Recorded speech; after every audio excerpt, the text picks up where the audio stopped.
ये देश नहीं बिकने दूंगा का नारा लगाकर भारत की सत्ता हासिल करने वाली नरेंद्र मोदी की सरकार के 8 मिनिस्ट्रीज ने उन प्रॉपर्टीज की लिस्ट बनाई है जिन्हें बेच दिया जाएगा या दूसरे तरीकों से प्राइवेट सेक्टर को देकर पैसा कमाया जाएगा।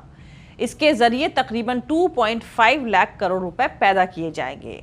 इन प्रॉपर्टीज में सड़कें, बिजली, transmission, oil, gas pipeline, telecom के towers, stadium, railway station, train और हवाई अड्डे शामिल हैं। अब आप लॉकडाउन के दौरान पैदल सड़कों पर चलकर अपने गांव पहुंचने के लिए जान गंवाते हुए मजदूरों को याद कीजिए। उसके बाद याद कीजिए झारखंड की उस संतोषी नाम की बच्ची को जिसने भात भात कहते हुए भूख की वजह से दम तोड़ दिया था। अब जरा सोचिए कि एजुकेशन, हेल्थ, बैंक, सड़कें, बिजली, transmission, oil, gas pipeline, telecom के tower, stadium, railway station, train, bus stand और हवाई अड्डे वगैरह जैसे सभी फैसिलिटीज का प्राइवेटाइजेशन हो गया है और ये सारी ज़रूरी बुनियादी फैसिलिटीज प्राइवेट सेक्टर के हाथों में आ गई है। तो ऐसे में क्या होगा? मैं बताती हूँ क्या होगा। ऐसे में जब संतोषी जैसी कोई भी बच्ची भूख के चलते दम तोड़ेगी तो जवाबदेही सरकार की नहीं होगी। मुसीबत में फंसे गरीब मजदूर के लिए बसों और ट्रेनों का इंतजाम नहीं किया जाएगा तो जवाबदेही सरकार की नहीं होगी। और जाहिर सी बात है, आप और हम अंबानी अडानी से तो पूछ नहीं सकते हैं कि ये बच्चे भूख से क्यों मर रहे हैं, मजदूर सड़कों पर क्यों दम तोड़ रहे हैं। अगर कोई इलाज के बिना मर जाता है तो हम सरकार पर सवाल उठाते हैं। ऐसी किसी भी परेशानी पर आप सरकार से सवाल पूछ सकते हैं। हम अपनी चुनी हुई सरकार से मांग कर सकते हैं कि सबको डिग्निफाइड जिंदगी जीने की बुनियादी फैसिलिटीज मुहैया कराई जाएं। लेकिन अंबानी और अडानी से आप इस तरह की मांग नहीं कर सकते हैं। देश की जनता अंबानी और अडानी से नहीं कह पाएगी कि फलाना इलाके में भुखमरी है, राशन पहुंचाओ, पानी पहुंचाओ, गरीबों को इलाज की फैसिलिटीज दो। ये सब जनता अंबानी और अडानी से किस हैसियत से पूछेगी?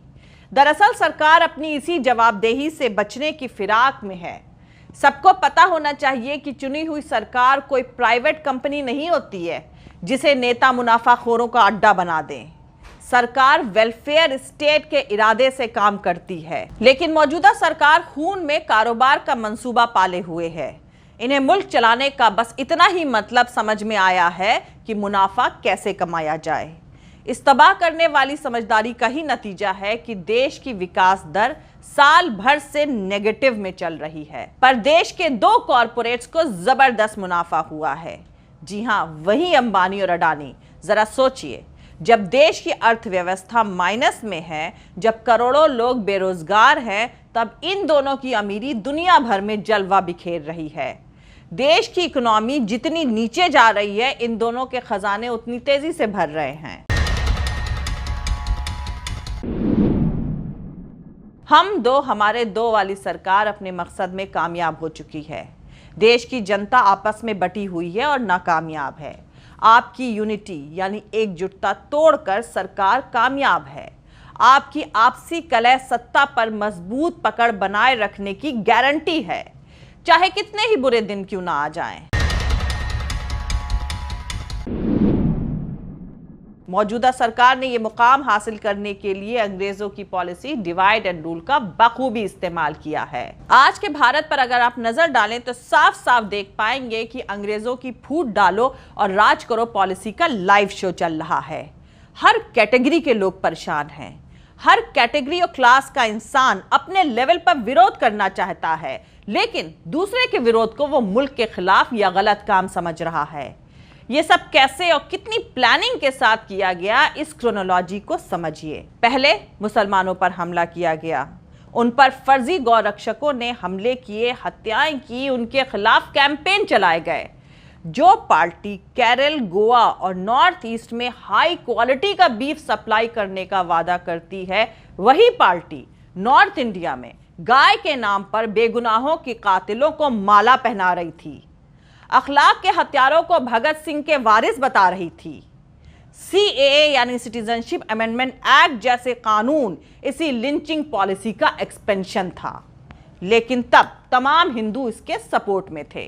पढ़े लिखे लोगों ने रिटायर्ड जजेस तक की बात नहीं सुनी और माना कि सीए अच्छा कानून है। फिर नंबर आया स्टूडेंट्स का। कैंपस दर कैंपस स्टूडेंट्स पर सरकारी हमले किए गए, यूनिवर्सिटी के कैंपस में देशद्रोही खोजे गए। जो भी छात्र या उसके ऑर्गेनाइजेशन सरकार की गलत पॉलिसी के खिलाफ बोल सकते थे, उन्हें जेलों में डाला गया। जिनको भी जेल भेजा गया था, उनमें से किसी का कोई भी क्राइम आज तक साबित नहीं हुआ, लेकिन तमाम लोग ये मानने जरूर लगे थे कि सर्टेन आइडिया वाले यानी फला फला यूनिवर्सिटी के स्टूडेंट्स देशद्रोही होते हैं। फिर सरकार के निशाने पर आए इंटेलेक्चुअल्स यानी बुद्धिजीवी। देश भर के पढ़े लिखे लोगों, प्रोफेसर्स, राइटर्स, कार्यकर्ताओं को निशाना बनाया गया, उन्हें जेल में डाला गया। तब तक बड़ी तादाद में हिंदू जनता ये मानने को तैयार हो चुकी थी कि बुद्धिजीवी भी देशद्रोही होते हैं। कई बुद्धिजीवी अब भी जेलों में हैं, लेकिन उनकी रिहाई की मांग तक नहीं करी जा रही है। उसके बाद नंबर आया मजदूरों का। लेबर लॉ बदलकर उनकी सुरक्षा खत्म कर दी गई। थोड़ा बहुत सरकार के खिलाफ आवाज उठी और बात खत्म हो गई। फिर नंबर आया किसानों का। कानून बनाकर खेती के प्राइवेटाइजेशन का रास्ता साफ किया गया। किसान महीनों से सड़कों पर हैं, लेकिन उनकी नहीं सुनी गई। सरकार के कुछ पालतुओं ने यह बात फैलाने की कोशिश करी कि यह किसानों का नहीं, खालिस्तान का आंदोलन है। गुलाम सोच के लोग किसानों की परेशानी सुनने की जगह यह मानने लगे कि किसानों का आंदोलन देश के खिलाफ कोई साजिश है। और अब ताजा नंबर बैंक में काम करने वाले लोगों का आया है। 10 लाख बैंक कर्मी हड़ताल पर गए तो मीडिया ने बहुत हल्के अंदाज में छोटी छोटी खबर दिखा दी। सुना है बीमा कंपनियों के लोग भी सड़क पर उतरने वाले हैं। इन आंदोलनों का सरकार पर असर इसलिए नहीं पड़ता है क्योंकि जो लोग आंदोलन कर रहे हैं उन्हें छोड़कर बाकी सब उन पर शक कर रहे होते हैं। आज जो सड़कों पर है और हारा हुआ फ्रस्ट्रेटेड, डिसअपॉइंटेड महसूस कर रहे हैं, हो सकता है कि कल उन्होंने भी स्टूडेंट्स को पाकिस्तानी और किसानों को खालिस्तानी कहा हो। कल वो छात्र, वो स्टूडेंट्स अकेले थे, वो बुद्धिजीवी, वो इंटेलेक्चुअल्स अकेले थे, वो मजदूर अकेले थे, वो डरे हुए मुसलमान अकेले थे। आज आप अकेले हैं। इसीलिए अब ये देश नहीं बिकने दूंगा का नारा देकर सत्ता में आए नरेंद्र मोदी की सरकार की 8 मिनिस्ट्रीज ने उन प्रॉपर्टीज की लिस्ट बनाई है जिन्हें बेच दिया जाएगा या दूसरे तरीकों से प्राइवेट सेक्टर्स को देकर पैसा कमाया जाएगा। इसके जरिए तकरीबन 2.5 लाख करोड़ रुपए पैदा किए जाएंगे। मॉनिटाइजेशन की इस प्लानिंग के तहत रेलवे 90,000 करोड़ रुपए उगाहेगा। इसके लिए वो 150 रेलगाड़ियों को प्राइवेट कंपनीज को सौंप देंगे। इसके अलावा 50 रेलवे स्टेशन बनाने और चलाने का काम प्राइवेट सेक्टर को सौंपा जाएगा। मिनिस्ट्री ऑफ टेलीकम्युनिकेशंस प्राइवेटाइजेशन के जरिए तकरीबन 40,000 करोड़ रुपए का इंतजाम करेगी। वो MTNL और BSNL की जायदाद बेचेगी। ऑप्टिक फाइबर, भारत नेट और टेलीकॉम टावर को इस्तेमाल के लिए निजी कंपनियों के हवाले कर दिया जाएगा।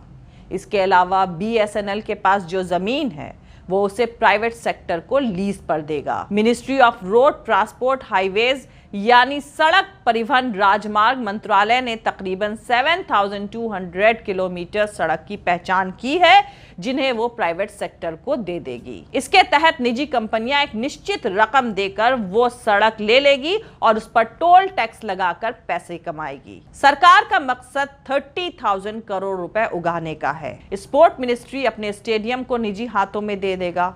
इन स्टेडियम्स को लीज पर देकर पैसा कमाया जाएगा। सबसे पहले जवाहरलाल नेहरू स्टेडियम को प्राइवेट सेक्टर के हवाले किया जाएगा। स्टेडियम का रखरखाव निजी कंपनी करेगी और वही उससे पैसे भी कमाएगी। स्पोर्ट्स मिनिस्ट्री इसके जरिए तकरीबन 20,000 करोड़ रुपए की उगाही करेगी। सिविल एविएशन मिनिस्ट्री हवाई अड्डों में अपनी हिस्सेदारी बेच देगी। इसके लिए पहले चरण में मुंबई, दिल्ली, बेंगलुरु और हैदराबाद हवाई अड्डों को चुना गया है। वैसे भी इन हवाई अड्डों की बड़ी हिस्सेदारी निजी कंपनियों के पास अभी भी है। सरकार अपनी बची खुची हिस्सेदारी भी बेचकर इन्हें पूरी तरह प्राइवेट सेक्टर को दे देना चाहती है। इसके अलावा एयरपोर्ट अथॉरिटी तकरीबन 13 हवाई अड्डों को ऑपरेट मैनेजमेंट डेवलपमेंट एग्रीमेंट के तहत निजी कंपनियों को दे देगी। इसके जरिए 20,000 करोड़ रुपए उगाहे जाएंगे। पेट्रोलियम एंड नेचुरल गैस मंत्रालय ने 17,000 करोड़ रुपए बाजार से उगाहने का लक्ष्य तय किया है। इसके तहत इंडियन ऑयल, हिंदुस्तान पेट्रोलियम और गैस अथॉरिटी अपने अपने पाइपलाइन बेचेंगे।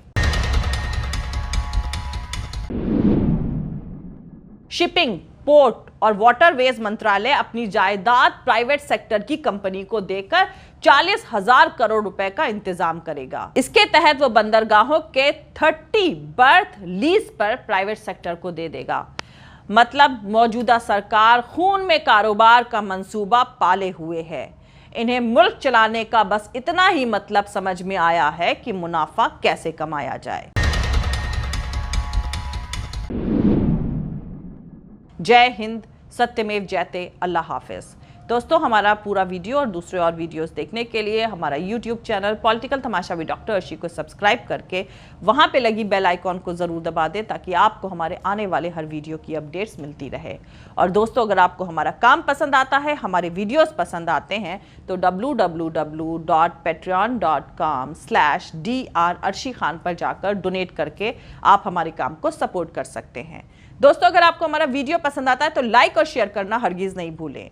आप हमें फॉलो भी कर सकते हैं हमारे ट्विटर, इंस्टाग्राम और फेसबुक पेज पर। मेरा ट्विटर हैंडल है @अर्शी अजीज खान। Thank you. मिलते हैं अगले वीडियो में।